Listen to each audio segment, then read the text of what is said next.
এই পুজোটা কতদিনের পুরনো বলো তো?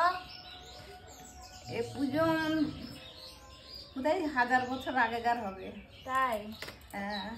পালবাড়ির ঘটনাটা বলো। আর আমাদের এই মা কালী মা রক্ষাকালী জাগ্রত একদম।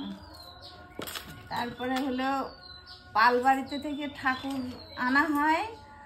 ওই সব আজকে বাঁশ কাটবে, বিচুলি কাবাড়ি সমস্ত কিছু করে ঠাকুরের গায়ে মাটি দিয়ে রং দিয়ে চোখ দিয়ে তারপরে ঠাকুর যতক্ষণ সে বাড়ির থেকে আমাদের না দেবে ততক্ষণ ওই পালেরা জল খেতে পাবে না।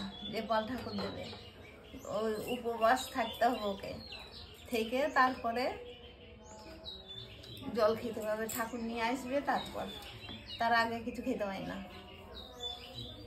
এই বহু দিনকার ঠাকুর মা আমাদের বহু কিছু। একবার হলো একজনের মা মরেছিল, তা সেই অবস্থায় বছর ঘুরেনি, দিয়ে ছোঁয়া পড়েছিল যখন নিয়ে আসছি চৌমাথাতে, দিয়ে মায়ের একটা আঙুল ভেঙে পড়ে গেল মাটিতে চৌমাথায়। ঠাকুর এমনই জাগ্রত।